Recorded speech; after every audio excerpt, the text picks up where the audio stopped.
হাই নমস্কাৰ আজি 15 নৱেম্বৰ 2025 শনিবাৰ সময় এতিয়া আবেলি 4:30 বাজিছে আমি নগাঁৱৰ পৰা টিহু গৈ আছো নগাঁৱৰ পৰা টিহুৰ দূৰত্ব প্ৰায় 220 কিলোমিটাৰ আৰু টিহু নলবাৰী জিলাত আছে টিহুত আমাৰ ঘৰ কে আমি এটা দিন টিহুত থাকি আৰু তাৰ পৰা আমি পৰহিলে অৰ্থাৎ সোমবাৰে তাৰ পৰা ঘূৰি আহিম গতিকে আমাৰ লগত এই যাত্ৰাৰ আপুনি অংশীদাৰ হওক So let us start.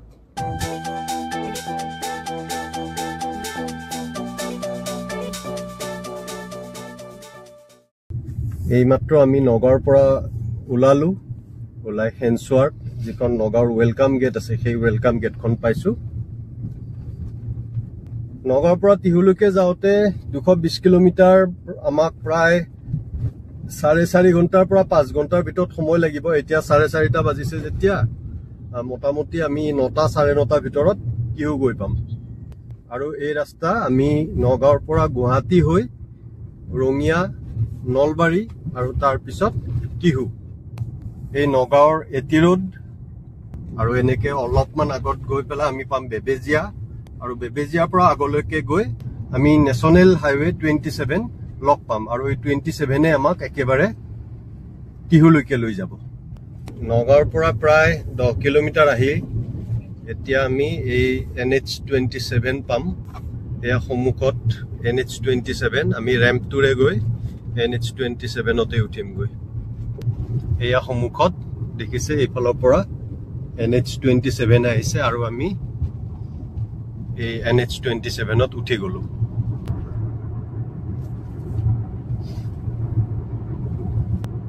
নগাঁৱৰ পৰা 20 কিলোমিটাৰ আহিলো এয়া পাইছোহি ৰহা টোল gate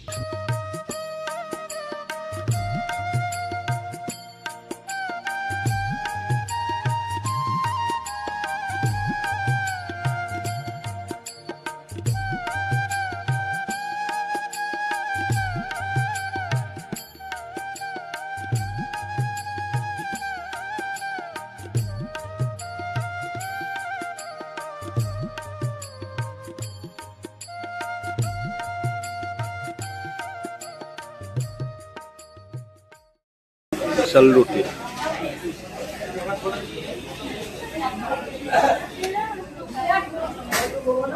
Nepali pitha test is good और ट्रेडिशनल बुंदिया बर्फी है वेरी गुड এইটো কেশৰৰ চমচম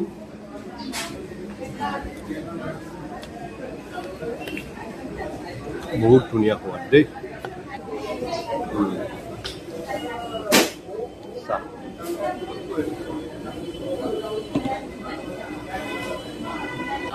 সীতা জখলাৰ চাহ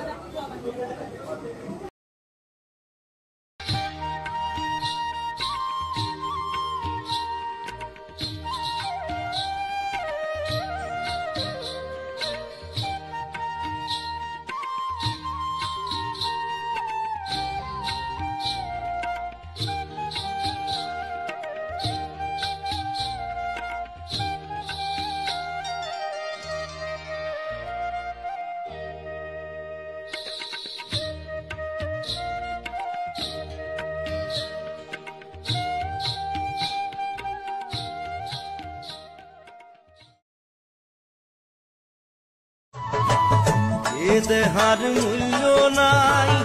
ওরা দিলে হইবে ছাই প্রাণবায়ু ছাড়িয়া যাইবে নদীর কূলে হইবে বাসর অন্তিম কালে নদীর কূলে এয়া আমি পাইছো 9 মাইলৰ আৰ্মি কেম্প মানে মোটামুটি গুৱাহাটী পাইয়ে গলো সময় 6:30 বাজিছে আৰু নগাঁৱৰ পৰা প্ৰায় আমি এই মুহূৰ্তত প্ৰায় 105 কিলোমিটাৰ আহিলো ইয়াৰ পিছত আমি খানাপাৰা পাম আৰু খানাপাৰাৰ পৰা গুৱাহাটীত নোসোমোৱাকৈ বাইপাছ হৈ আমি একেবাৰে জালুকবাৰী পিনে যাম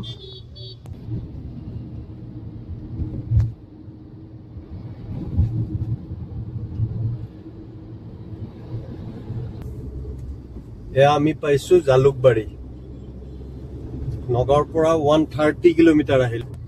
আৰু এয়া আমি উঠিছো ব্ৰহ্মপুত্ৰ নদীৰ ওপৰত থকা শৰাইঘাট দলঙত এইখন শৰাইঘাটৰ নতুনকৈ বনোৱা দলং পুৰণি যিখন আইকনিক শৰাইঘাট ব্ৰিজ এইখন আমাৰ ৰাইট সাইডে আছে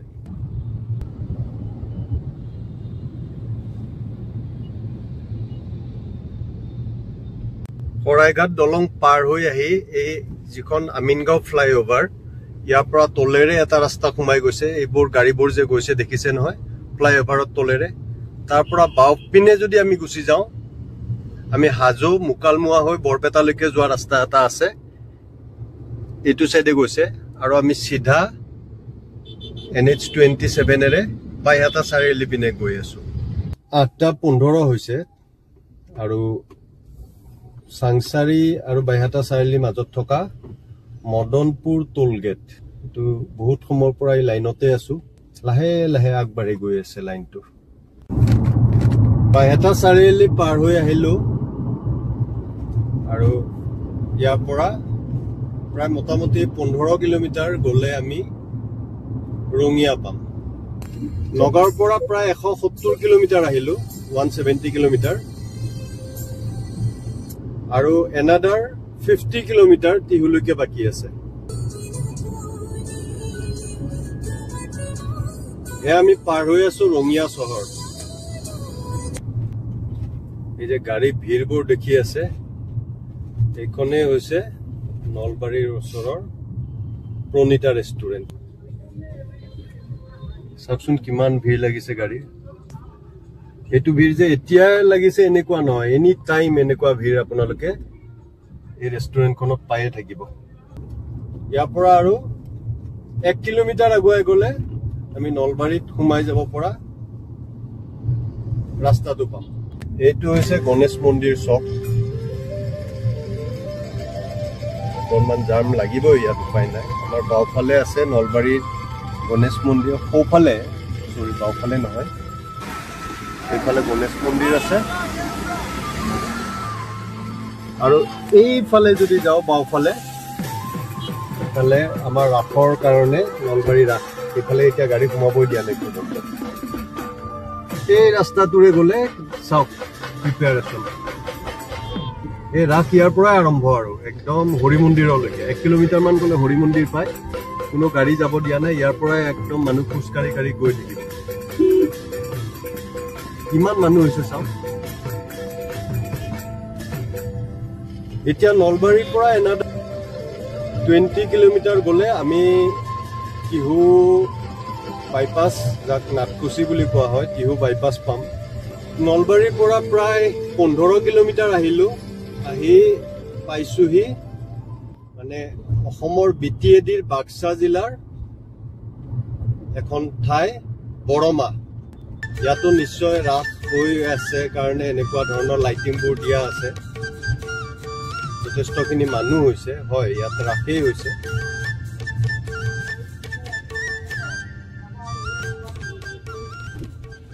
বৰমাৰ পৰা বাক্সা জিলাৰ হেডকোৱাৰ্টাৰ মুছলপুৰলৈকে যোৱা ৰাস্তা আছে ৰাইট সাইডে মোটামুটি আৰু 20 কিলোমিটাৰ গ'লে মুছলপুৰ পোৱা যায় আমি এতিয়া সিধা গৈ আছো আৰু প্ৰায় 10 কিলোমিটাৰ এই ৰাস্তাটোৰে যাব লাগিব NH27 এৰে তাৰ পৰা আমি লেফট সাইডে ঘুমাই যাম টিহু টাউন পৰ্যন্ত আৰু এনেকে নগাঁৱৰ পৰা প্ৰায় 210 কিলোমিটাৰ আহি এয়া পাইছোহি টিহুৰ হাইৱে বাইপাছ ইয়াৰ পৰা আমি বাওঁফালে দলংখন পাৰ হৈয়ে বাওঁফালে প্ৰায় 5 কিলোমিটাৰ সোমাই গ'লে পামগৈ টিহু চহৰ এই ৰাস্তাটোৰে সিধা সোমাই গ'লে আমি টিহু পাম আৰু এনাদাৰ 5 কিলোমিটাৰ যাব লাগিব টিহু টাউন পৰ্যন্ত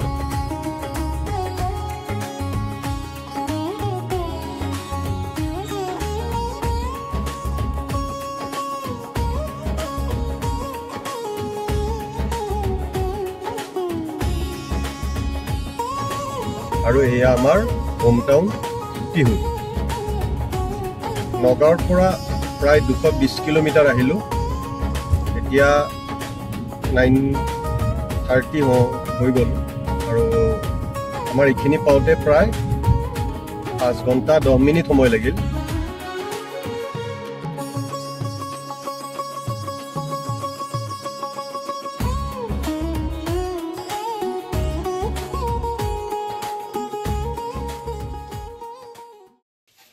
এইটো মোৰ গাঁৱৰ ঘৰ ইয়াত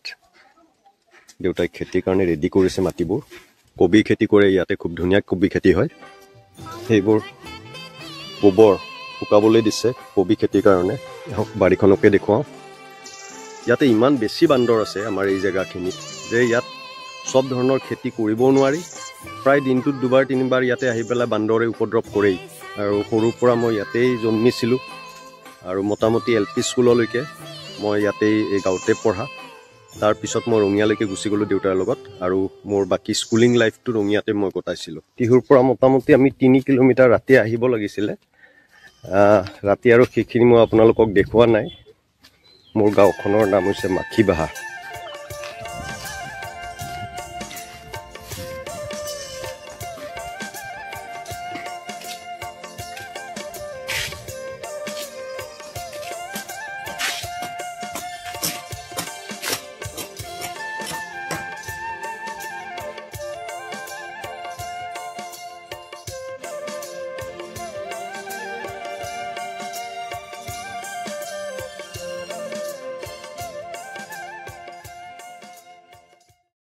এইটো আমাৰ নতুনকৈ দেউতাই বনাইছে আৰু দেউতা প্ৰায় দিনটো ইয়াতে থাকে এই ঘৰটোতে আমাৰ পুৰণা ঘৰটো ইয়াৰ পৰা অকণমান আগলৈকে ইয়াত আহি দিনটো দেউতাই ৰেষ্ট লয় মোটামুটি পাম ঘৰৰ নিচিনা হৈছে ইয়াত খেতি বাতি কৰে